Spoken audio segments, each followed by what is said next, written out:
Hey guys, welcome back. DripCoach here with Drip and Parm. Poor poverty we don't trust, we verify and operate with integrity and transparency. Today we are diving into the nightlife of Phnom Penh and tokenized real world assets and how I think we could blend the two of these in a crazy, degenerate, hype cycle sort of way that I'm curious to see if you guys would be interested in such a crazy novel idea. So first and foremost, you guys know I live out here in the Kingdom of Wonder known as Cambodia. And if you're not familiar with Southeast Asia, it has a very interesting nightlife. Different to Asia nightlife is different to like the Western nightlife. Granted, it's still bars and pubs and music and alcohol, but there's different flavors, if you will, to how that nightlife operates. And especially in the Asian culture, they're very big on like what they call hostess bars. Japan has this really well done. I think it does it probably the best. And we're not talking about prostitution and all that stuff. I'm talking about literally there are just girls that are employed at these bars. Even when I worked, so I'm gonna recap, I worked in Vegas at a couple of clubs as security. There was go-go dancers there that they hired, and basically these were professional dancers that would just dance on the table. Now this was not a strip club, this was an actual dance club. They kept all their clothes on, but these girls were on a platform, usually around a cage, and their job was just to dance literally the entire night. So Asia does it a little different, where you have these hostess and they will actually sit with you, drink with you, and basically it's definitely more for the men to make them feel better about their shitty 9-to-5 job, or more like 9-to-9 job, and have the presence of an attractive young lady sitting there with you to basically tell you positive things about yourself and help you spend your money. Now there are other bars and stuff that take it a little further, but the gist of it is just to have attractive clientele sit with you, which makes the men spend more money and buy more drinks, and the bar makes more money, of course. That's an old trick again, working in security. We let the pretty girls in for free, and the guys will pay $50 cover charge to get in. Like, it's the oldest trick in the book. It works really well. Now, how does this tie together?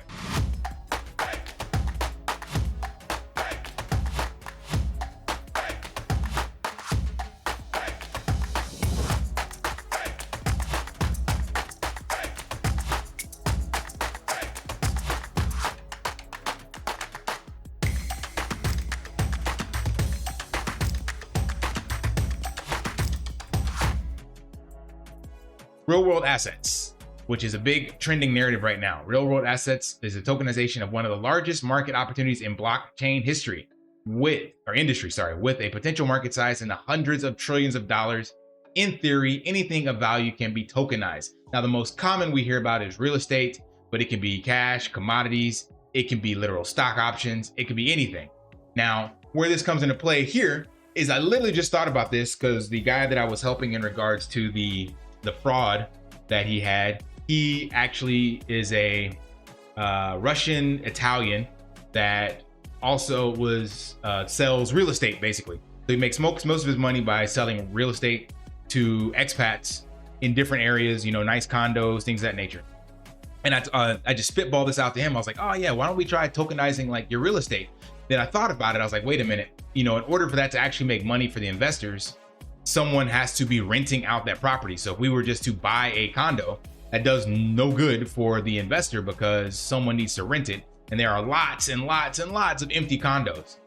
And that made me think, I was like, well, what is something that actually does make money? I was like, oh yeah, bars and hostels. So I did a quick search and came up with this.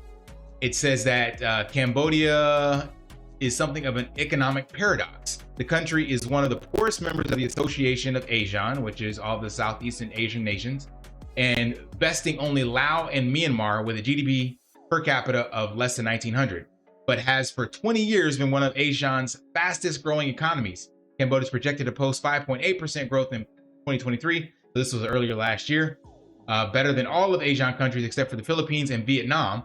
And the IMF expects Cambodia to become Southeast's fastest growing economy by 2025. So there's potential here. And I'm here, and this will make great content for my channel, but I'm here and seeing tons and tons of like skyscrapers and Chinese money flowing into here.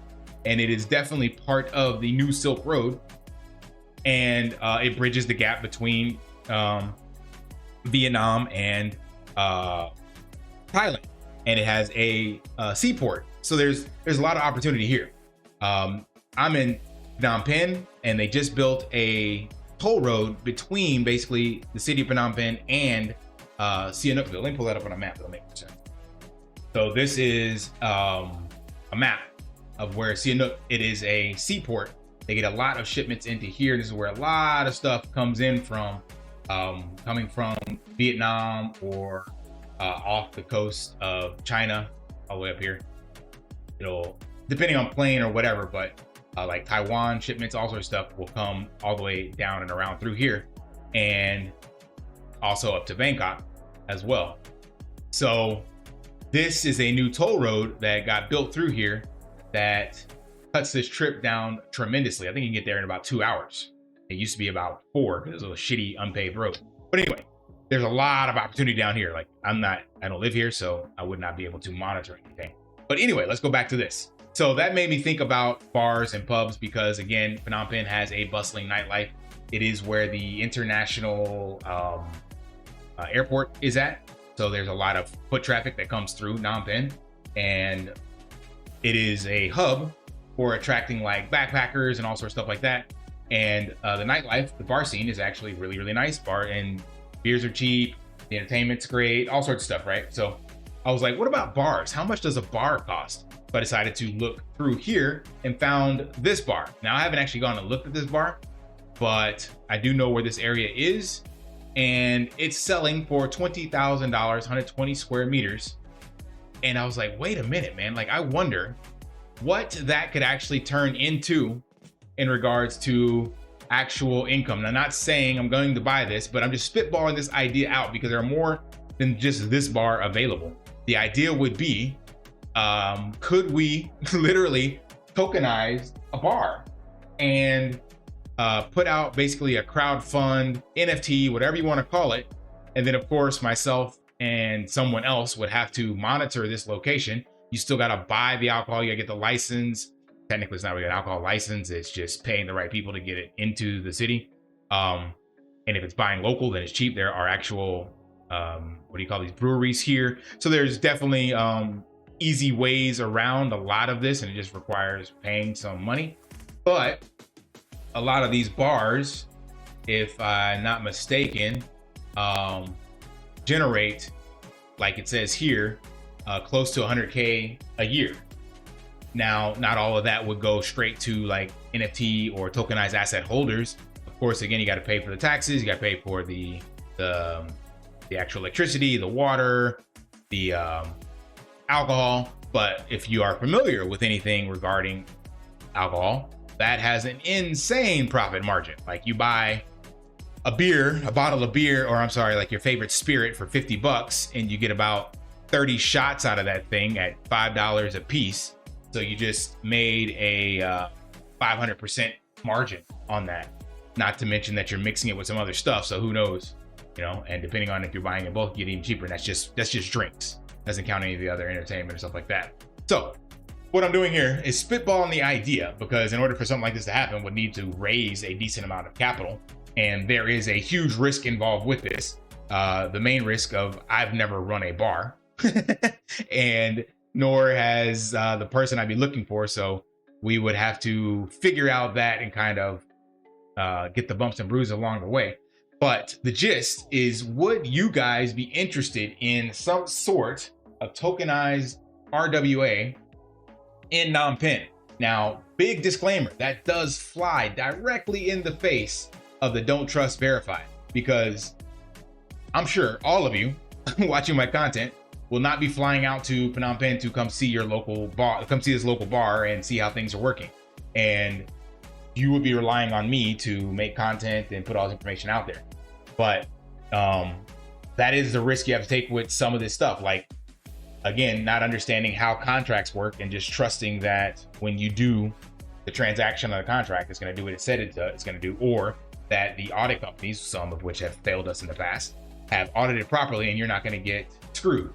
So there's always a trust factor leverage.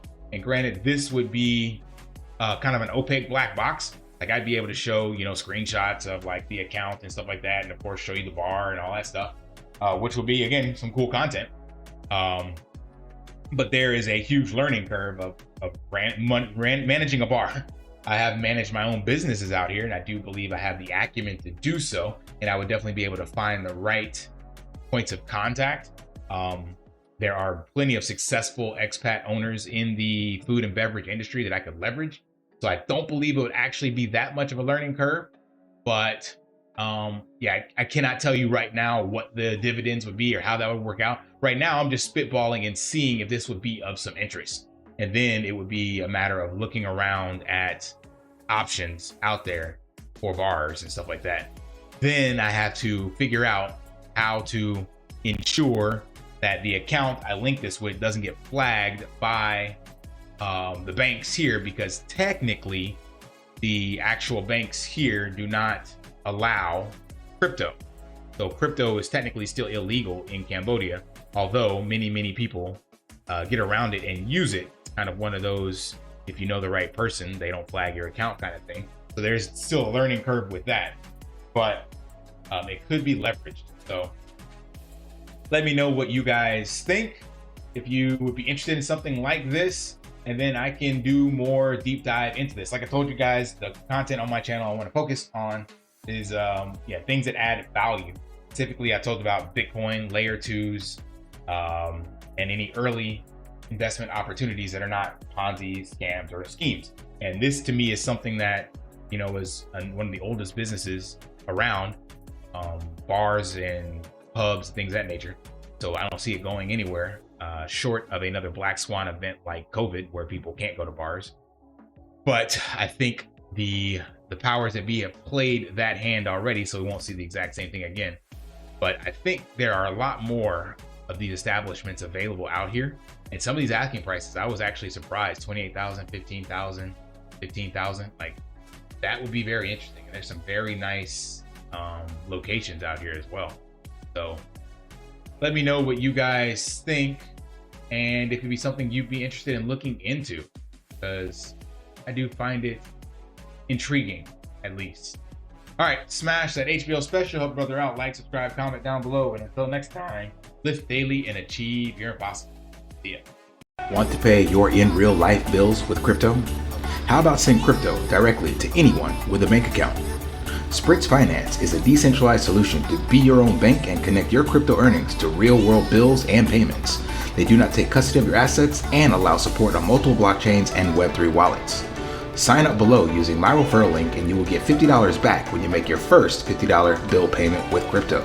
Additionally, I will be using referral bonuses to airdrop, donate, or burn based on community feedback. Sign up now.